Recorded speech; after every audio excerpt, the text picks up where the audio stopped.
A'udhu billahi minash shaitani rajim. Bismillahir rahmanir rahim. First of all, I would like to congratulate the organizers, Mr. Abid Siddiqui, the director of this Techno Fest, and all other very dynamic team for organizing this very important today's seminar on different aspects of technopreneurship and technology as well as science and the things that, the objectives which were highlighted by Abid Siddiqui, I'm really impressed by them. This is what we need today because we don't want helpless, jobless, educated graduates in the market not getting any jobs. So the situation is really bad. And I'm thankful to NEFES, the National Alliance for Food Safety, for organizing this very important seminar in this Techno Fest.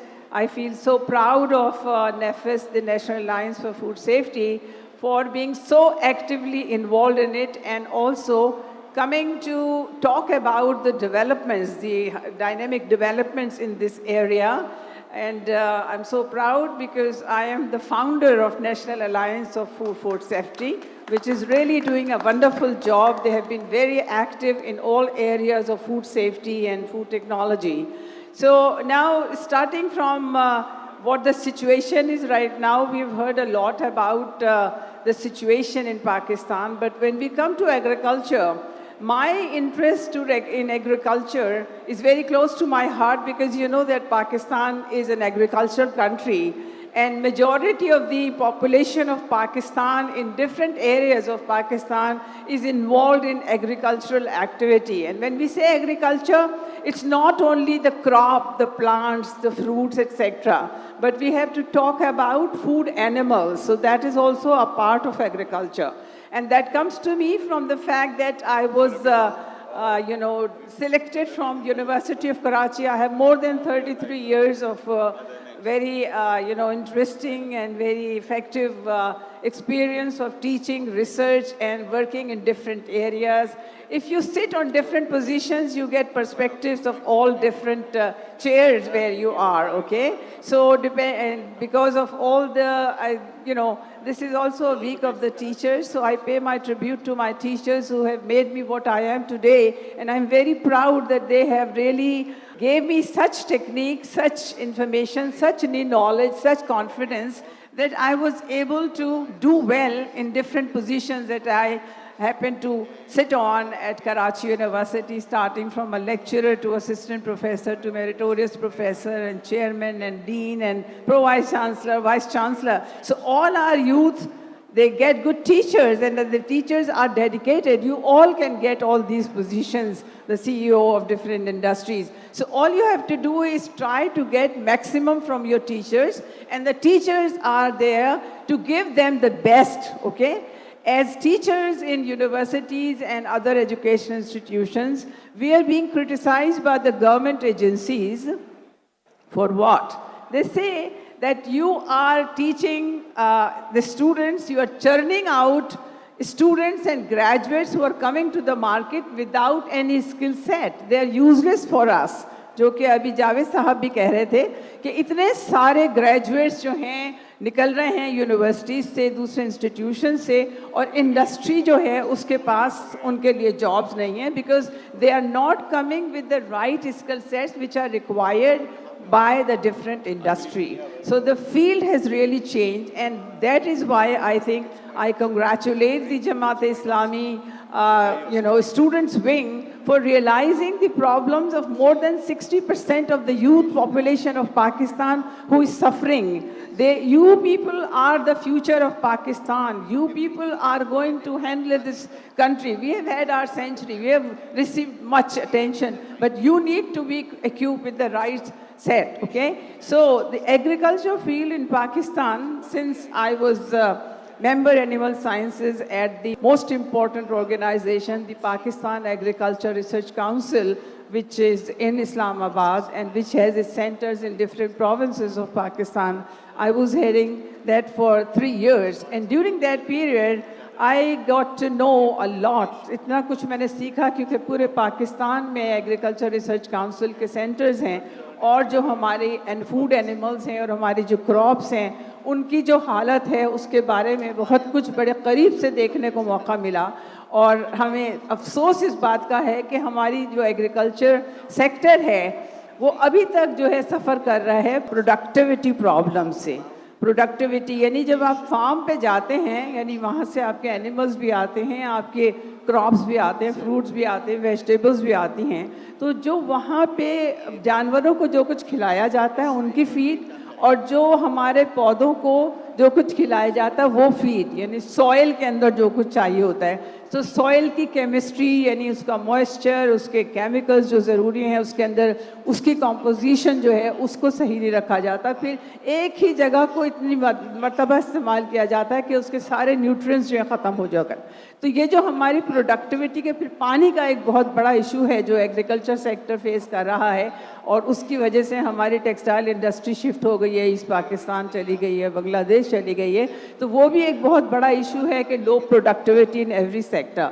But there are some positives. You know, we are the 4th largest producer of milk in Pakistan. But unfortunately, there is not much, attention given to it. So the storage of milk is not really done properly. क्योंकि देखिए जहाँ गाय भैंसें होती हैं, दूध देने वाले जानवर होते हैं, वहाँ पे कोई स्टोरेज का सही इंतज़ाम नहीं होता। इस वजह से वो दूध वहीं सड़ के फिक जाता है। तो जो मिल्क की जो प्रोडक्ट्स बन सकती हैं, चीज़ बन सकती है, योगर्ट बन सकती है, और बहुत सारी चीज़ों से बन सकती हैं, लेकिन वो टेक्निक्स वहाँ मौजूद नहीं हैं। अगर वो दूध को यहाँ लाना पड़े करने के लिए तो आप सोचें वो ज़ाय हो जाता है। तो ये भी है कि हमारी पोस्ट हार्वेस्ट जो प्रॉब्लम्स हैं, कि जो हमारी वेजिटेबल्स, फ्रूट्स जो हैं जहाँ उगते हैं वहाँ से उनको 2-2 घंटे, 4-4 घंटे के सफ़र के बाद ले जाया जाता है और वो ज़ाय हो जाते हैं। आपको पता है कि अगर आज मैं आपको सही हकीकत बताऊं चीज़ों की, कि जो दूध है उसके अंदर जो बाज़ार में बिकता है, उसमें हमने जो एनालिसिस की पाकिस्तान एग्रीकल्चर रिसर्च काउंसिल की लैब्स के अंदर, तो उसके अंदर कोई तकरीबन 14 डिफरेंट इंग्रेडिएंट्स डाले जाते हैं, इंक्लूडिंग सर्फ। जब दूध मिलता है उसमें झाग आया हुआ होता है, वो सर्फ की वजह से होता है, और भी बहुत सारी चीज़ें। मैं इसको करप्शन कहती हूँ कि ये ह्यूमंस के लिए एक करप्ट एक्टिविटी है जो हो रही है। उसके बाद आप देखें जो सब मैं कह रही पोस्ट हार्वेस्ट लॉसेस जो हैं वो बहुत हाई हैं। उसकी वजह से हमारा फार्मर, छोटा फार्मर बहुत सफ़र करता है कि उसकी जो भी सब्ज़ी है, जो कुछ भी है, जहाँ पे वो उगाता है वहाँ वो नहीं बिकती है, वहाँ पे मार्केट्स नहीं है, मार्केट्स बहुत दूर हैं। तो जब हैदराबाद के इंटीरियर से आपके पास सब्ज़ियाँ आती हैं तो उनके अंदर भी बड़े कीड़े होते हैं, और उन कीड़ों की वजह से सब्ज़ियाँ जो हैं तबाह हो जाती हैं, उनमें जरासीम भी होते हैं बहुत सारे। तो मुझे हमारे जो क्रॉप वाले बताते थे मुझे कि मैडम आप ऐसा है गोभी तो ना खाइएगा। मैंने कहा अच्छा और क्या ना खाएं?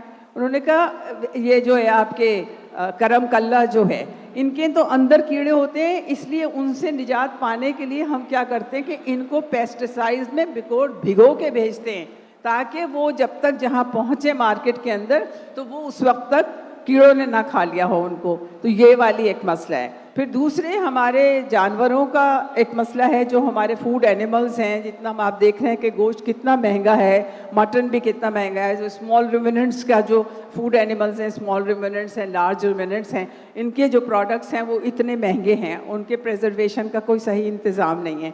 तो हम ये समझते हैं कि अब वो दौर आ गया है कि ये इंतज़ाम करना बहुत आसान हो गया है। इसीलिए टेक्नोफेस्ट जो है, अब इस वक्त जो क्रॉप के लिए आपके जो फील्ड्स हैं वहाँ पे आपके पास जो हैं बहुत सारे ऐसे रिमोट सेंसर्स हैं जिनसे आप पानी देने का सिस्टम जो है उसको कंट्रोल कर सकते हैं।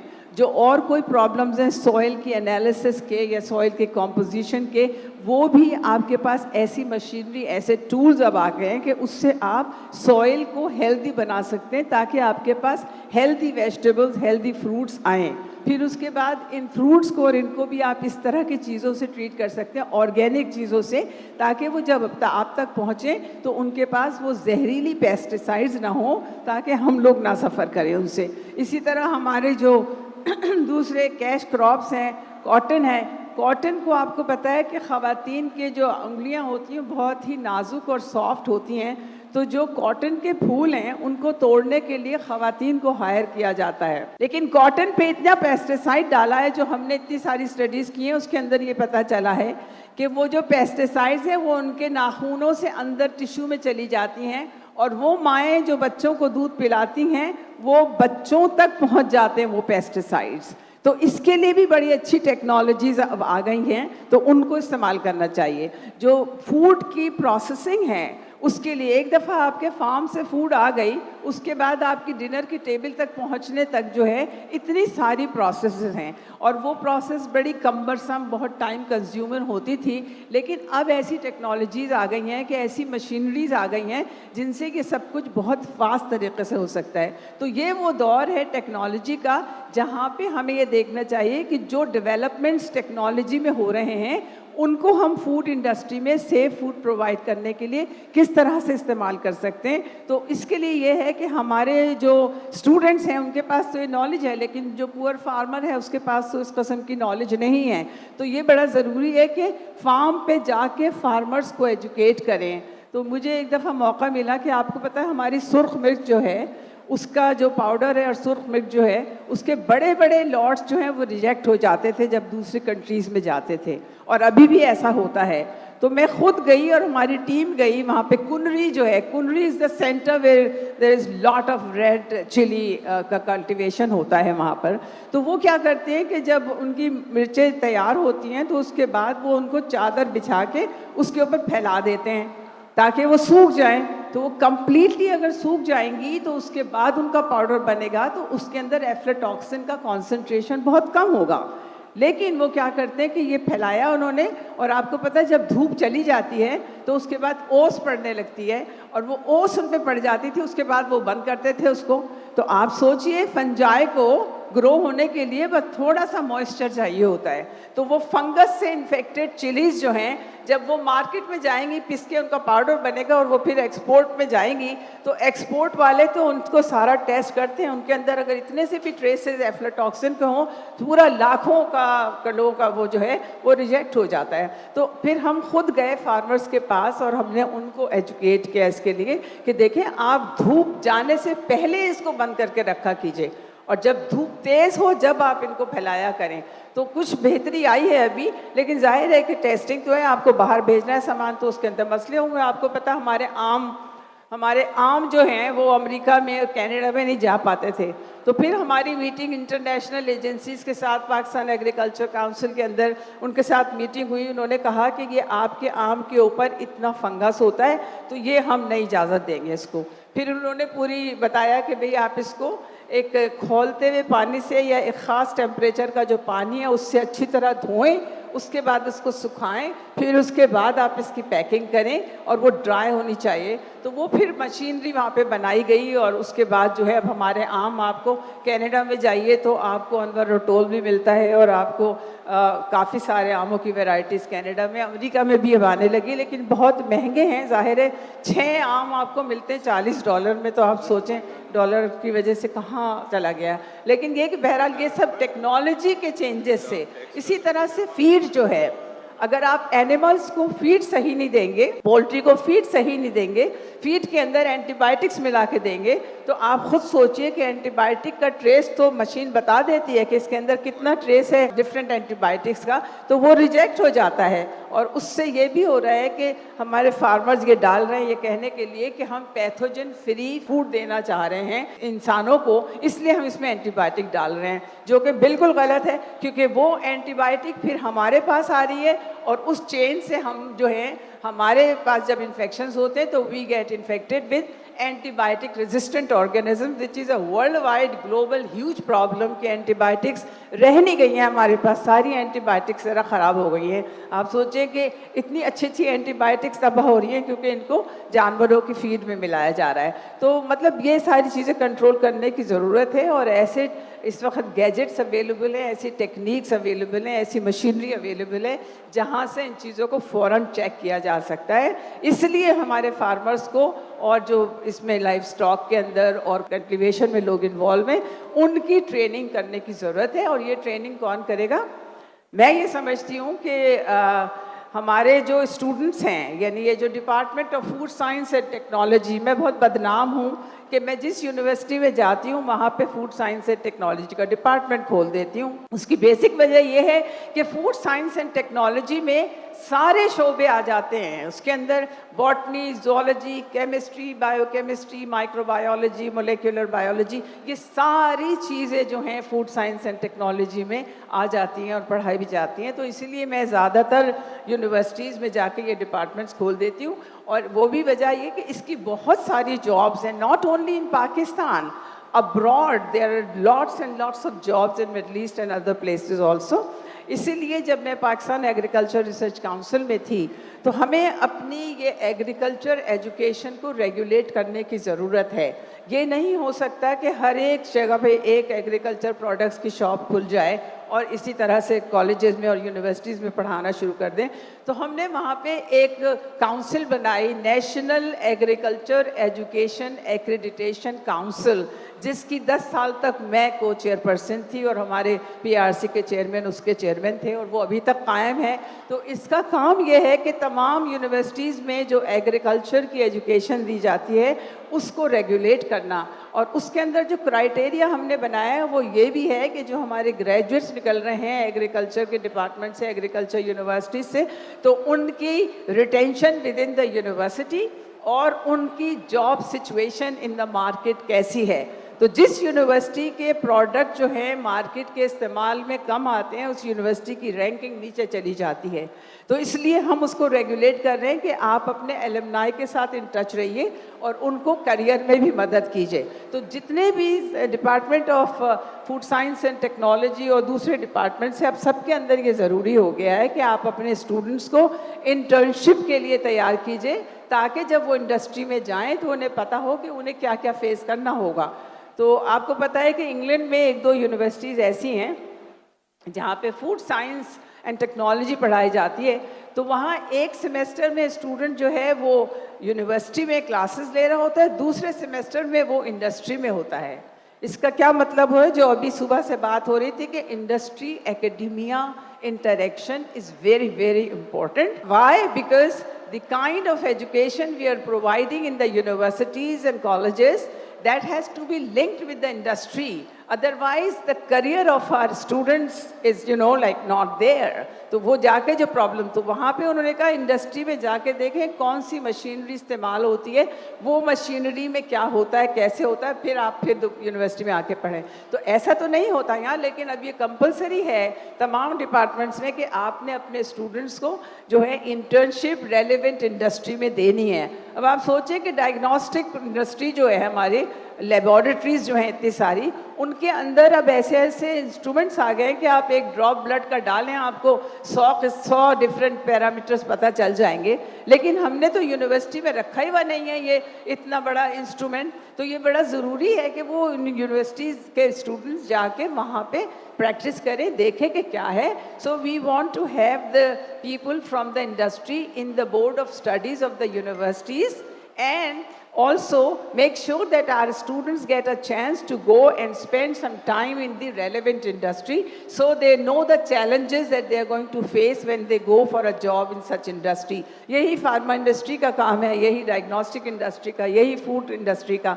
तो अपनी रेलेवेंट इंडस्ट्री के लोगों से इंटरेक्शन स्टूडेंट्स का कराना during the 4 years of study, as well as sending them to those industries to get the training that they need. And that is very important. टेक्नोप्रेन्योरशिप जो है, टेक्नोलॉजी को यूज़ करते हुए जो आप बिजनेस सेट करेंगे वो बहुत ज़्यादा सक्सेसफुल होगा। सो टेक्नोलॉजी नो हाउ होना बहुत ज़रूरी है। तो इसलिए मैं समझती हूँ कि हमारे स्टूडेंट्स को चाहिए कि वो टेक्नोलॉजी में जो डेवलपमेंट्स आ रहे हैं उनके फील्ड में, वो फूड इंडस्ट्री हो या एग्रीकल्चर इंडस्ट्री हो या दूसरी इंडस्ट्री हो, उससे you have to be aware of that. And the teachers in the universities have to make sure that they also know what is needed in the industry. I think the teachers also need to go to the industry and see what is there, so that they can relate their lecture to that, so that when the students go to that industry, they actually know what's happening in the industry. उनको job लेने में आसानी हो, क्योंकि आपके जब interviews होते हैं तो आपसे ये सब चीज़ें पूछी जाती हैं ना, तो आप जवाब ही नहीं दे सकेंगे कि हमने तो देखी नहीं मशीन, ये कैसे होता है। तो मेरे ख्याल से हमारी एज टीचर्स बड़ी जिम्मेदारी है और आप लोगों की बड़ी जिम्मेदारी है कि मार्केट में जाने से पहले खुद को एक्यूप करें उन स्किल सेट्स से which are required in that particular industry. With that I would like to end and there is lot that आपको पता है अगर किसी प्रोफेसर को माइक मिल जाए वो छोड़ते नहीं हैं, लेकिन मैं छोड़ रही हूँ क्योंकि बहुत सारे और प्रोफेसर्स भी यहाँ बैठे. Thank you so much. If you have any questions related to industry और your area, you know, agriculture, food, science, etc., I'll be available here and you can ask me questions when we have question answer session. Thank you very much.